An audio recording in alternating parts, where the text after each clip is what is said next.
नमस्कार। मु सुनील कुमार दास हीराकुद संबलपुर मोर स्मृति अगणा चैनल को आपन को पुणी थे स्वागत। आज एक भिन्न धरणर कवितार शीर्षक स्मृति, जहाँकि समस्त भितर रही थाए। यही स्मृति केतबेले सुख दिए तो केतबेले दुख दिए। तेबे आसंतु जानिबा स्मृति आधारित कविता। स्मृति केबे लिभे नहीं, स्मृति केबे मरे नहीं, स्मृति सदा रही थाए फरुआ भितरे।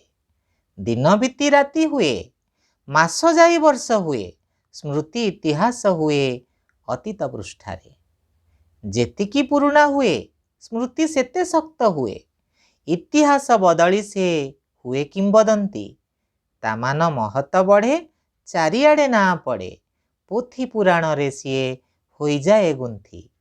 बीज मध्य जेमितिका छपी रही थाए एक विशाल वृक्षर से महनीय रूप, सेमिति ए छाती तले स्मृति छपी रही थाए, सुजोग पाइले तार प्रकटाए रूप। स्मृति बदलाई दिए केबे कहा जीवन को, केतेबेले सुख केबे दुखर रंगरे। स्मृति दिए सत्साहस, केबे भी करे हताश, स्मृति आधारित हुए कर्म उपरे।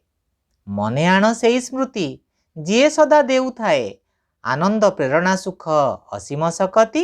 श्रेष्ठ कर्म कलमरे लेखि जाओ धरा परे, तुम कला कारीगरी अमर कीरति।